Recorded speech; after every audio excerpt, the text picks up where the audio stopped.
ఆంధ్రప్రదేశ్ రాష్ట్రంలో ప్రస్తుత ముఖ్యమంత్రి చంద్రబాబు నాయుడు గారు తీసుకున్న నిర్ణయాల మీద ప్రజలందరూ తీవ్ర వ్యతిరేకత వ్యక్తం చేస్తా ఉన్నారు. అలాగే ప్రతిపక్ష పార్టీ కూడా వ్యతిరేకత వ్యక్తం చేస్తా ఉంది. ముఖ్యంగా ఈ మధ్య కాలంలో మెడికల్ కాలేజీల విషయంలో విపరీతమైనటువంటి వ్యతిరేకత వచ్చింది ఈ ప్రభుత్వం మీద.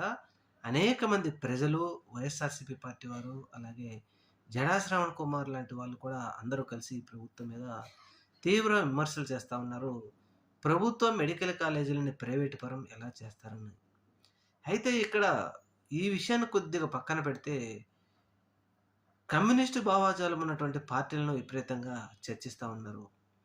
అసల కమ్యూనిస్టుగా ఉన్నటువంటి సీపీఎం, సిపిఐ పార్టీలు ఎక్కడ నిద్రపోతా ఉన్నాయి?